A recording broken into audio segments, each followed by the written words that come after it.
Эгерде пайгамбардын эле сөзүн алхамдулилля уксак, баш ийсек, итаат эле кылган болсок, алхамдулилля аз жашап, эртең өлүп калсак дагы бактылуу болобуз.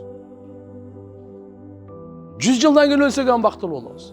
Бүткүл аалам айнып кетип, шайтандап кетсе дагы биз бактылуу болобуз. Проблема жок. Бүткүл дүйнө сизге бизге зыян бере албайт. Качан биз эгерде пайгамбарыбыз саллаллаху алейхи ва салламдын жолун тандасак, ошо тандоо берилген. Ошо туура тандаганыңыз үчүн сизге сыйлык. Туура эмес тандаган үчүн сизге жаза. Алла Таала буну Кур'анда айтып койду. Акыркы ыйык китебинде мындан кийин китеп түшпөйт. Мындан кийин китеп эч кимге берилбейт. Бүттү.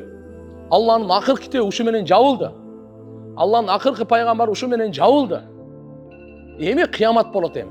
Ошого чейин канча инсан келет, канча сыноодон өтөт, бул Аллага маалым, сизге бизге маалым эмес. Менен канча перзент келет, канча небере чебере кыбыра, сиздерден кандай, канча келет, качан бүтөт, бул Аллага маалым. Бирок сиз, мен, ар ким өзүбүзгө жооп беребиз. Ар кимдин кабыры өзүнчө, ар кимдин таразасы өзүнчө, ар кимдин эсеп китеби өзүнчө, ар кимдин бейиш тозогу өзүнчө. Атаңыздык өзүнчө, апаңыздык өзүнчө, аялыңыздык өзүнчө, күйөөңүздүк өзүнчө, уулуңуздук өзүнчө, кызыңыздык өзүнчө. Ошон үчүн ар ким өзүбүз үчүн жанталашайлы. Өзүмдү мен оңдойн, башканы токтоп турайын, анан мен башканы эмне кылам мен? Өзүм оңолбой атып, мен анын айыбын дагы айтып, мен өзүмө күнөөмө башыма көбөйтүп эмне кылам мен буну? Мен өзүмдүн күнөөм ашыкча. Өзүмдүн күнөөм жетиштүү мага. Ошон үчүн келиңиздер, бүгүнкү күндөн баштап биз бирөөнү айыптап сындаганды токтотойлу. Тилди тартайлы.